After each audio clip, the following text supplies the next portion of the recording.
Thank you very much. I saw a little razor roof over on the side. I saw that, caught it. I cannot think of a better way or a better place to end my week than here with you tonight. My week began in Mumbai, India. Jai ho, ho, ho, ho, ho. I was there on assignment for Good Morning America. On my way back, stopped off in London, England, to do some reporting. Jolly-o, pip, pip, pleasure. And then Thursday, I was in Fort Bragg, North Carolina, where I interviewed Michelle Obama, her first interview as First Lady. And I had met Mrs. Obama over the years, and the first time when I went to go interview her, I didn't realize how tall she was. And I'm about 5'10", and I had sprained my ankle, so I had on flats. She had on heels, and she's 5'11" without heels, so she was towering over me. So this week, when she turned the corner and she saw me, I was in heels, and she was in flats. And the first thing she said to me was, "Robin, you are so competitive." True story. And I was like, "You got that right. I'm not going to do it again." And now I'm here with you phenomenal women. And the primary reason I wanted to be here is that I love to surround myself with folks who put themselves in position for good things to happen to them. You can wish, you can pray, and you can hope all you want, but if you don't put yourself in position, which is my #1 rule, position yourself for success. Now, I learned that through playing sports. When I was a youngin' in Mississippi, I just dreamed of Wimbledon. I'd play a match, and then I'd eat strawberries and cream, because I just realized, would just imagine I was curtsying to the queen after a match, and everybody's like, "You in Mississippi, what are you doing?" But in my mind, I was at Wimbledon. But there's something other than a forehand, backhand, serve, and volley. There's some, ability you must have to be able to play at a professional level. As I said, I'm about 5'10", and I've been this height since the 8th grade. So I didn't have to really worry about getting in the proper rebounding position. But I remember I was a slow learner because coaches were always telling me, "Robin, it's not just going to happen for you. You have to work, you have to create the position so the rebound is there, that you get in the proper scoring position." When you're 5'10" on the basketball court, people up to here, you're not really concerned too much about that. When I got to high school, I realized that I was not going to be that professional athlete. And my passion at the time, and still is, sports. So I wasn't going to get to fulfill my dream as as an athlete. So that was a time in high school that I realized, okay, you know what? I'm going to be a sports journalist. That's going to be my way to fulfill my passion. I was still the tallest person on my basketball team, so I had to play the post position, but I knew no one wanted somebody this size playing center in college. And I knew if I wanted to be a sports reporter, I needed a college education, and that meant I needed a college scholarship. So I had to learn a new position on my own time. So my senior year of high school at Pasco High, I was in that hot, steamy gym learning how to shoot a sweet 18-footer off glass, not because I wanted to be freshman of the year at Southeastern Louisiana University, which I was. Please hold your applause. And I was in that hot, steamy gym learning to go to my left and shoot that sweet 18-footer off glass, not because I wanted to be MVP 2 years running at Southeastern Louisiana University. I was putting myself in position for good things to happen to me. Proximity is power. You being a part of this conference, you being a part of this industry, says to me that you too know that. Proximity is power. Positioning yourself for success. So I'm at Southeastern. I have the scholarship. Putting myself in position. I realize there are a lot of people who want to do what I'm doing, and that's to be a sports journalist at the time. So I realized I needed to get some practical experience.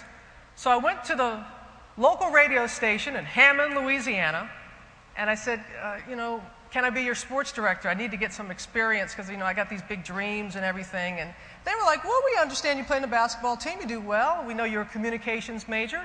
Tell you what, we'll allow you Monday through Friday to be our sports director." I'm like, "Oh, this is great. Asking ye shall receive." They said, "Oh, now, in exchange for that, you're going to have to DJ on the weekends. I'm like, well, you know, I'm busy. And oh, did we tell you? We're a country music radio station. I remember it oh so well. WFPR 14 Country, hometown country friend since 1947. Robin here, which on Saturday night played the best in country music. Yeehaw! And then the greatest thing that happened, and I can say that, was these last couple of years when I was faced with this challenge of breast cancer.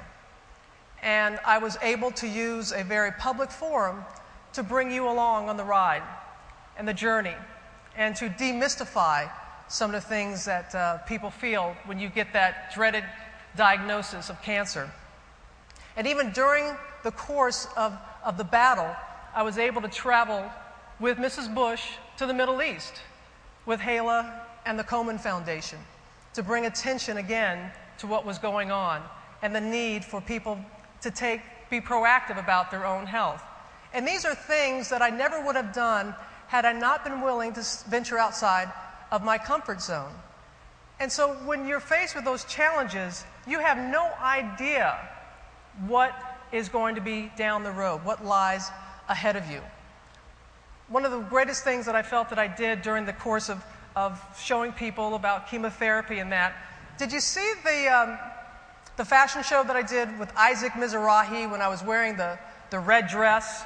We had Sam, Chris, and Diana, and we like to challenge ourselves every now and again. And we came up with a series that was entitled, it was very mature, I Dare You. I think the sequel is I Double Dog Dare You.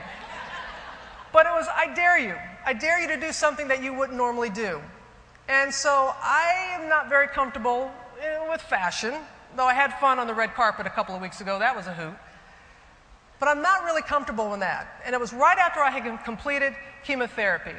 I was bald, I was bloated, I was feeling anything but beautiful. And they said, we're going to challenge you to be a part of Fashion Week in New York.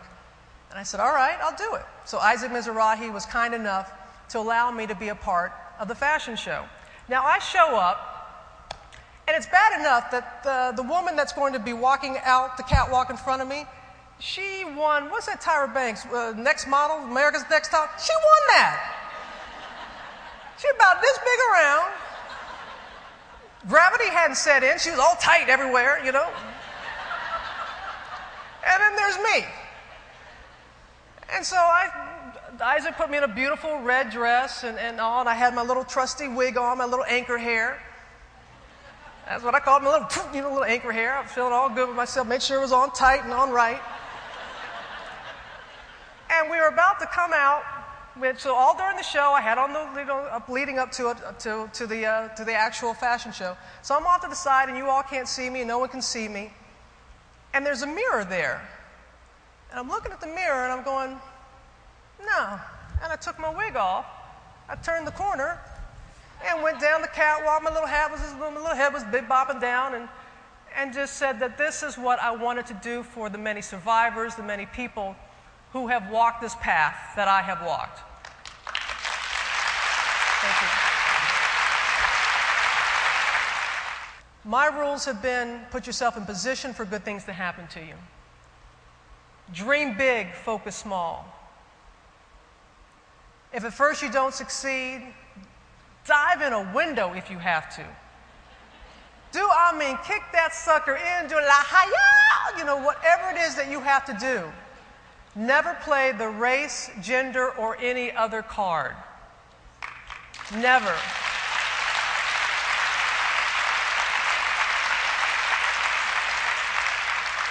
I remember when I was in Atlanta, Georgia, and this woman reporter did a flattering article on me. It was a very positive article. And during the course of the interview, she referred to me as a twofer. And I was like, twofer? And I said, hold on, please. Mama, what's a twofer? I had to call my mom. What's a twofer? She said, that means you're a double minority. What? You're black and you're a woman. Oh, I am? Okay, all right, thank you. Go back to the woman and, continue talking with her. And again, it's very complimentary. I was doing very well. And basically she was saying, well, it kind of helped that I was a black woman, that my employer could check off 2 on the box and, it probably helped me get the job. And I kind of agreed with her in that. And so she writes the article. It gets picked up by the AP.